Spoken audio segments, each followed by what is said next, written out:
Hello, good afternoon. ये video उन लोगों के लिए है जो कनाडा, ऑस्ट्रेलिया, न्यूजीलैंड या इंग्लैंड वगैरह की इमिग्रेशन लेने की तैयारियां कर रहे हैं या फिर वहाँ की यूनिवर्सिटीज़ में एडमिशन लेने के ख्वाहिशमंद हैं। आइल्स टेस्ट इंग्लिश जानने का एक फ्रेमवर्क है जो इमिग्रेशन और यूनिवर्सिटीज़ में एडमिशन लेने के लिए कंपलसरी है। आइल्स टेस्ट 2 साल तक वैलिड रहता है और आमतौर पर ब्रिटिश काउंसिल या ऑस्ट्रेलियन टेस्टिंग सर्विस इसको कंडक्ट करवाते हैं। फ़ी और डेट ऑफ टेस्ट देने के लिए आप इनकी वेबसाइट पर जाकर मज़ीद इन्फॉर्मेशन ले सकते हैं। उनकी वेबसाइट का लिंक नीचे दे दिया जाएगा, यू कैन चेक दैट। अब टेस्ट पार्ट्स की तरफ आते हैं। इस टेस्ट के 4 सेक्शंस होते हैं, listening, reading, writing and speaking. इसके 2 फेजेस होते हैं, जनरल एंड एकेडमिक। इमिग्रेशन के लिए जनरल फेज़ एक्सेप्टेबल है और यूनिवर्सिटीज़ में एडमिशन के लिए एकेडमिक फेज़ रिक्वायर्ड है। इन दोनों फेजेस के लिए लिसनिंग और स्पीकिंग एक ही तरह के होते हैं। आज हम लिसनिंग टेस्ट की प्रैक्टिस करेंगे। ये बात याद रखें कि क्वेश्चन इसी तरह के होंगे जिसकी अभी हम टेस्ट में प्रैक्टिस करेंगे। और ये भी याद रखें कि लिसनिंग टेस्ट के भी 4 पार्ट्स होते हैं। पहला सेक्शन जिसमें आमतौर पर 2 अफराद बातचीत करते हैं। दूसरे सेक्शन में यूजुअली एक फ़र्द बात करता है किसी भी टॉपिक पर। तीसरे सेक्शन में 3 या 4 लोग आपस में बात करते हैं और फोर्थ और लास्ट सेक्शन में फिर एक पर्सन होता है जो किसी टॉपिक पर लेक्चर दे रहा होता है। इस वीडियो में हम आपको लिसनिंग टेस्ट में अच्छा स्कोर करने के कुछ प्रैक्टिस क्लू भी बताएंगे। Thank you and let's start the test. Section 1. You will hear a conversation between a student and a librarian. First, you have some time to look at questions 1 to 10.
Now listen carefully and answer questions 1 to 10. Good morning. I'd like to join the library, please. Of course. Can I just see your student card? Here you are. Thank you. Let me just check. Your first name is Garba, G-A-R-B-A, and your surname is Buwal, B-U-W-A-L. That's right. Can I just get some additional information from you for our database? It won't take long. Sure. Could I have your address, please? Here in Newtown, Yes. 16 Bridgeway Road. Is Bridgeway written as one word? Yes, it is. Thank you. Which city are you from? Just the city. I don't need the full address. I'm from Lagos in Nigeria. And your date of birth? 25th of May, 1983. Which course are you on? MSc Engineering. Thank you. That's all the personal data I need. Your library card will be ready tomorrow. Would you like to pick it up here or shall I send it to your department? I'll pick it up here. Could I just ask you a few questions? Of course. What would you like to know? I heard the library is open 24 hours a day. Is that correct? It will be from the 1st of October, but now we're only open from 9 a.m. to 6 p.m. because this week is only for orientation. There are no formal classes at the university. I see. It's very unusual to have a library that's open 24 hours. We are only the second university in the UK to offer this service. It was instantly popular when we introduced it on the 1st of March last academic year. What facilities are available here? I missed the orientation, I'm afraid. Well, you can see the 3 photocopiers over there by the large desk. The one nearest us is a colour copier. How much does it cost to make copies? 5 pence for black and white and 10 pence for colour. Only A4 sized copies are available. On the other side of the room, by the windows, you can see the computers. They have a database of all our books, newspapers, magazines and reports in the library. About 500,000 entries in all. Are they connected to the internet? No, we found that too many students wanted to use them. Besides, it's cheap and easy for students to get an internet connection in their accommodation. Those stairs lead to the rest of the library? Yes. On this floor we have newspapers and magazines. Users are not required to be silent in this part of the library, but we do ask that the noise be kept to a minimum. Upstairs there are all the books and reports. What's that room at the end there? You mean at the opposite end of the room to my desk? That's the video and DVD room. We have a small selection of videos and DVDs that students can view, but usually an appointment needs to be made in advance. However, this is not necessary if the room is not in use. Well, thank you very much. My pleasure. That is the end of section 1. You now have half a minute to check your answers.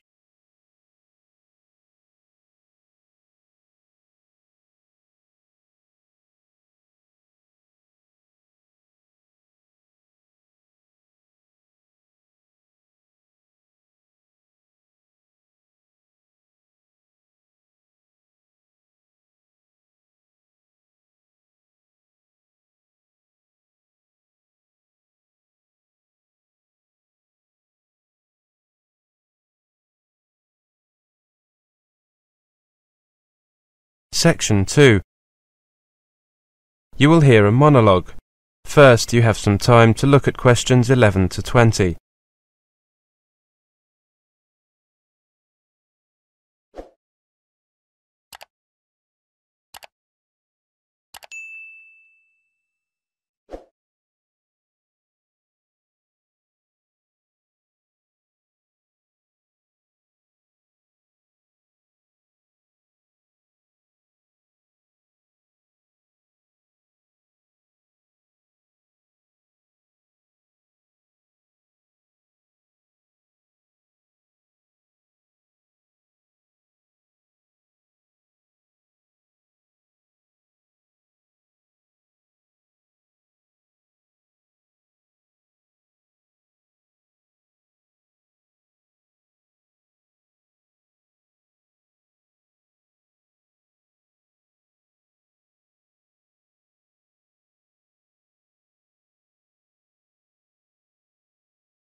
Now listen carefully and answer questions 11 to 20. Hello everyone, I'm here to talk to you about extending your leave to remain in the UK. Let me just check that you are all from outside the European Economic Area. If you are from the EEA, this information does not apply to you. Okay, let's begin. The very first thing to do is to take note of the date that your entry clearance is valid until, or the date that your leave to remain in the UK will run out.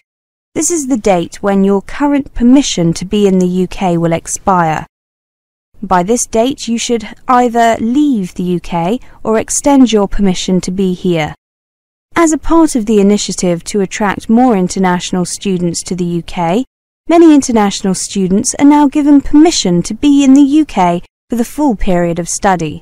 Students on courses of 12 months or more that end during the summer will usually be given permission to be in the UK until the 31st of October. Students on courses that do not follow the usual autumn to summer pattern will usually be given a period that includes 2 months at the end of the course for packing up and making arrangements to leave. However, some students are not given permission to be here for the whole of their course at the very beginning. If this has happened to you, you will have to apply for an extension of your permission to be here. Start preparing for the application about 2 months before your permission runs out. However, you should not normally make the application until 1 month before your permission runs out. To apply to stay longer in the UK, you must take or send certain documents to the Home Office. The Home Office is the name we give to what people in most other countries call the Interior Ministry. They must be the originals and not photocopies. Which documents do you need to send? Your completed application form, Form FLRS, your passport and passports for each dependent if they are applying to extend their stay in the UK with you. If your passport shows that you are required to register with the police, you must also send your police registration certificate and certificates for each dependent if they are applying to extend their stay in the UK with you. You also need to send a letter from your college or university stating that you are still enrolled on a full-time course of study, or that you will be beginning another one. Bank statements covering the past 3 months, or other evidence that you have enough money to continue to pay your fees and maintain yourself and any dependents. A recent passport-size photograph of yourself and similar photos of any of your dependents aged 16 or over if they are applying to extend their stay in the UK with you. FLRS stands for Further Leave to Remain Student. To get this form, you can download it from the Home Office website or ask at your college or university. When you are preparing to fill out the form, it is a good idea to read the guidance notes. You could also ask a student advisor or welfare officer at your institution for help. Now, where should you send your application? You can only send your application by post. Send your documents to FLRS, Immigration and Nationality Directorate, Sunshine House, 28 Wellington Road, London, W1A 2BY.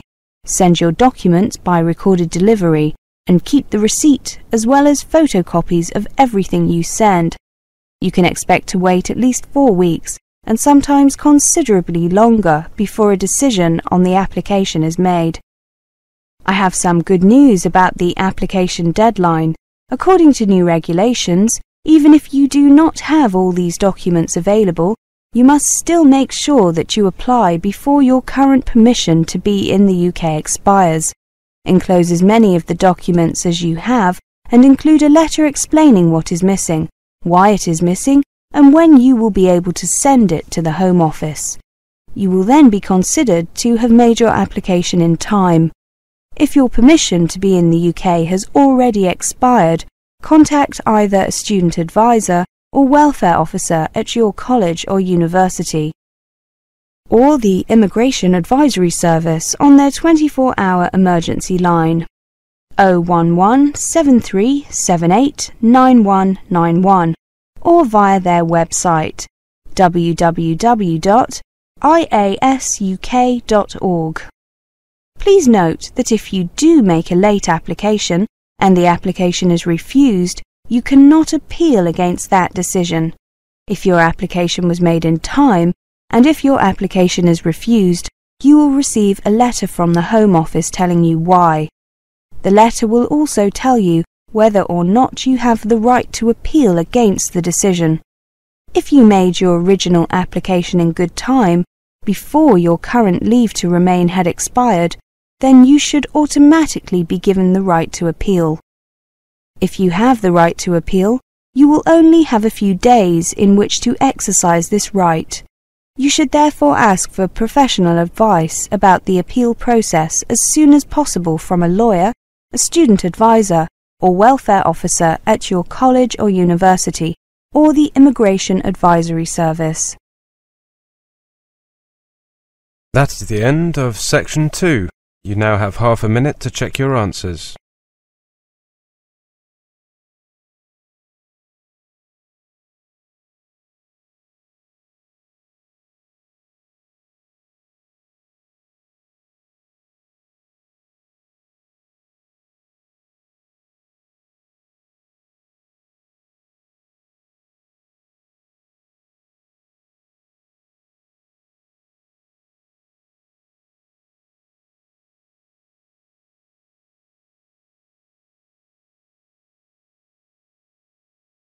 Section 3.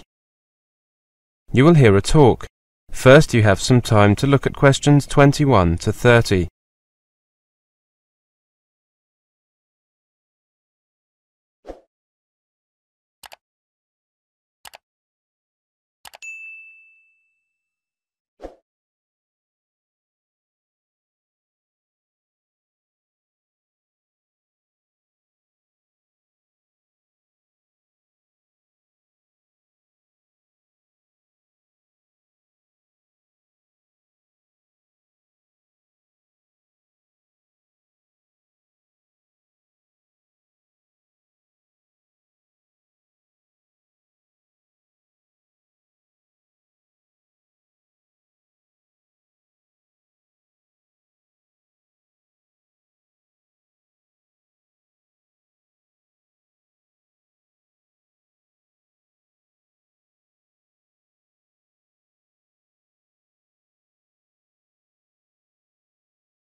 Now listen carefully and answer questions 21 to 30.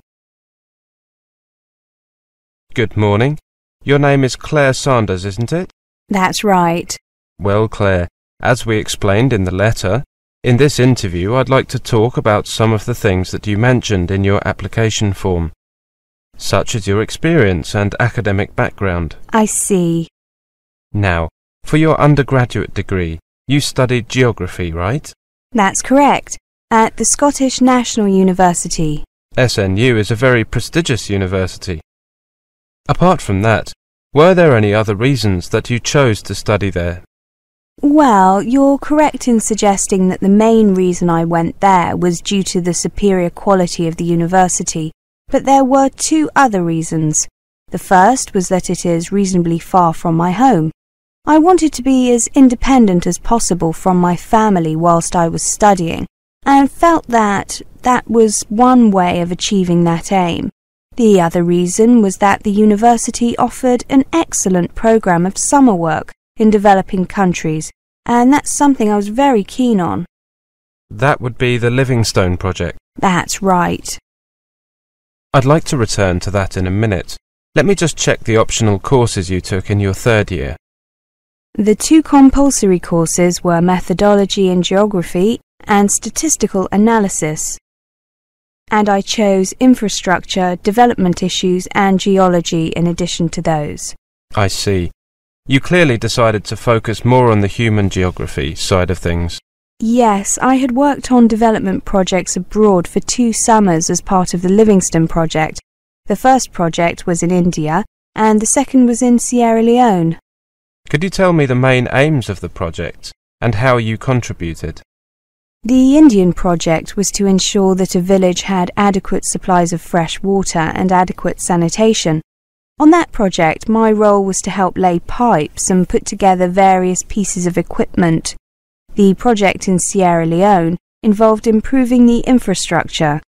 The aim was to create rudimentary roads between villages so that they could receive aid and so that they could get agricultural products, particularly fruit and vegetables, to the capital and larger towns. My job was to help choose the best route for the roads, minimizing any impact on the environment while maximizing efficiency. How did you find the experiences?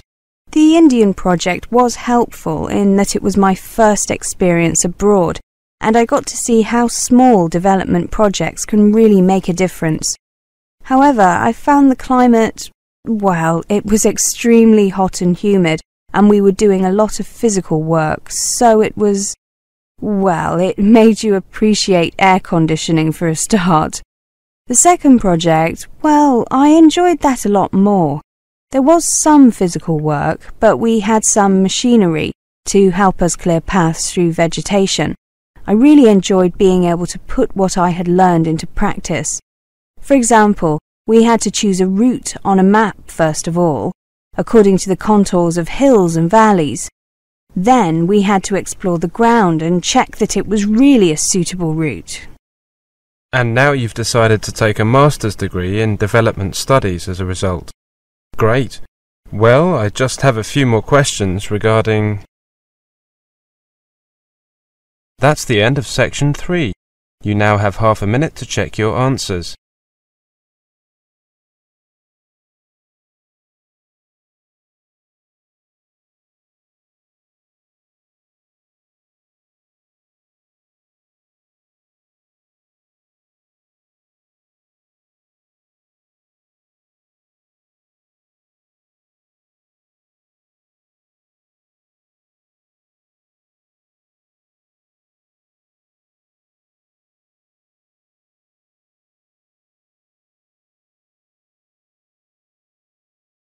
Section 4.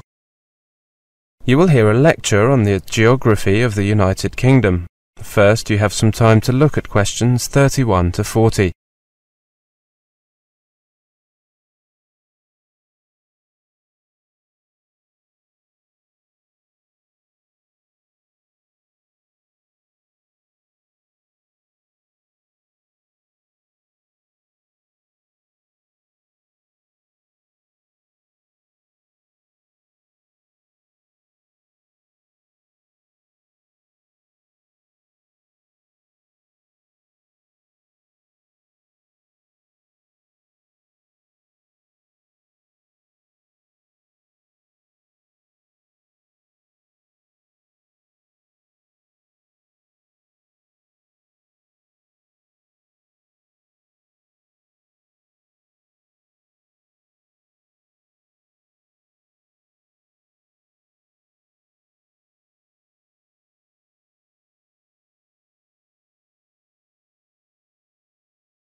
Now listen carefully and answer questions 31 to 40. Welcome to this introductory lecture on the geography of the United Kingdom. The UK, with a total population of over 60 million, consists of Great Britain and Northern Ireland. Great Britain comprises England, Scotland and Wales. England is the largest country of the UK, with some 52 million people. It is mainly a lowland country, with some upland areas in the north and west. The capital is London, with about 7 million people. There are many manufacturing industries, and farming is widespread, but the economy is increasingly service-based, and London is one of the world's leading centres for banking, insurance, and other financial services. High-tech industries have replaced many of the more traditional ones. In Scotland, 5 million people live in an area not much smaller than England. The country boasts vast open spaces and is one of the last areas of unspoiled natural beauty in Europe, featuring mountains, lochs, that is lakes, and glens, that is valleys. Modern industries including oil, electronics and biotechnology, as well as more traditional industries such as fishing and forestry, drive the economy. The largest city is Glasgow, but the capital is Edinburgh.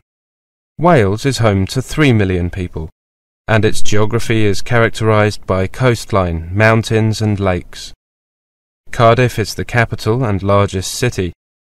Key industries include electronics, auto components, food processing, healthcare and professional services. More Japanese companies have set up shop in Wales than anywhere else in Europe. About 1.6 million people live in Northern Ireland, the capital of which is Belfast, the largest city. Residents enjoy beautiful countryside.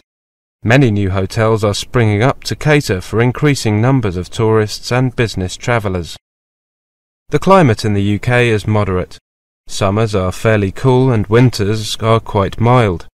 And despite what many foreigners believe, British weather is not rain and fog. It is actually more comfortable, more varied and more interesting than that. What you can look forward to in the way of rain, sun, temperature, and even daylight depends on where you will be living. Here are some typical figures for London. January is the coldest month at 3 degrees centigrade, whilst July is the hottest at 17 degrees centigrade. Rainfall varies from 56 mm in April to 81 mm in December. Although the UK is quite small geographically, the climate varies from one area to another.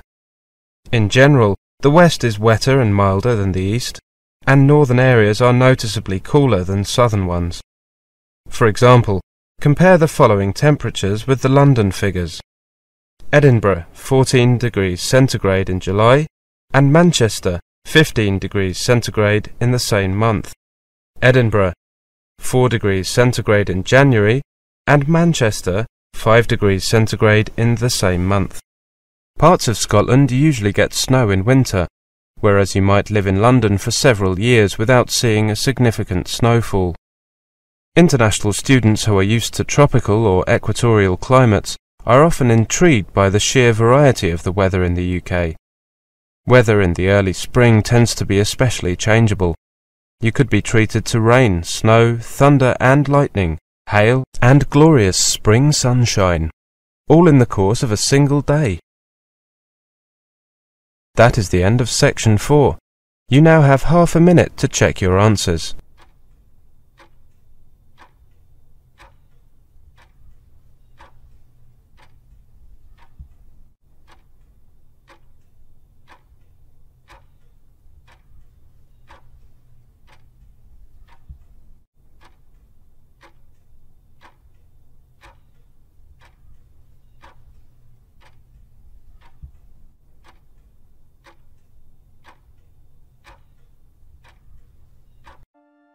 That is the end of the listening test. In the Ielts test, you will now have 10 minutes to transfer your answers to an answer sheet.